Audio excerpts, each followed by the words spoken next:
The job was in Wales, Alaska, 52 miles from Russia, across the Bering Strait. We were demolishing some buildings. So these were buildings that were left from the World War II era. They were laden with asbestos and lead-based paint.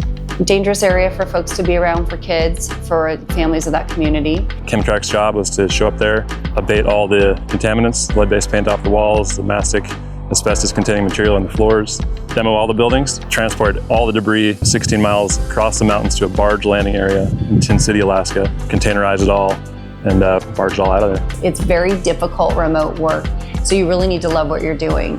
And I think that sense of pride is absolutely what brings us back. The biggest challenge is probably the road. We had horror stories from other contractors that had lost loaders off the road. There were washout sections, there were culverts that had blown out, and we had 35,000-pound containers that we were going to truck somehow over there. The native village of Wales is pretty small, and it's all right on the beach. Everyone lives stone's throw from the Bering Sea. And this site was adjacent to their native burial site. They built homes right behind it. And these homes, their entire view was this eyesore. And when we were gone, it was a flat beach, and it was totally beautiful, and opened up the view for the entire town, and people were thrilled. I grew up in the business, and through that time, the connections that we made in the community have always been strong. We would fly in and out of different jobs, and we would meet people by doing that. We would always spend the night. We would always hire the local cook.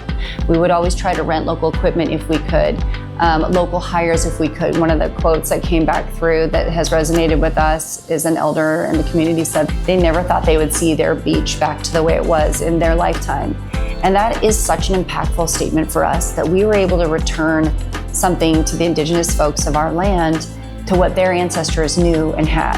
That is a part of the construction industry that I'm so glad that it's being highlighted and being talked about. Growing up, my dad was an architect, and he was building things, and you can go see him to this day.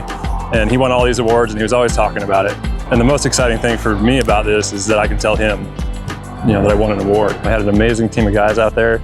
We were together for 45 days straight. Nobody left, nobody came. We were all living in a camp remotely at the job site.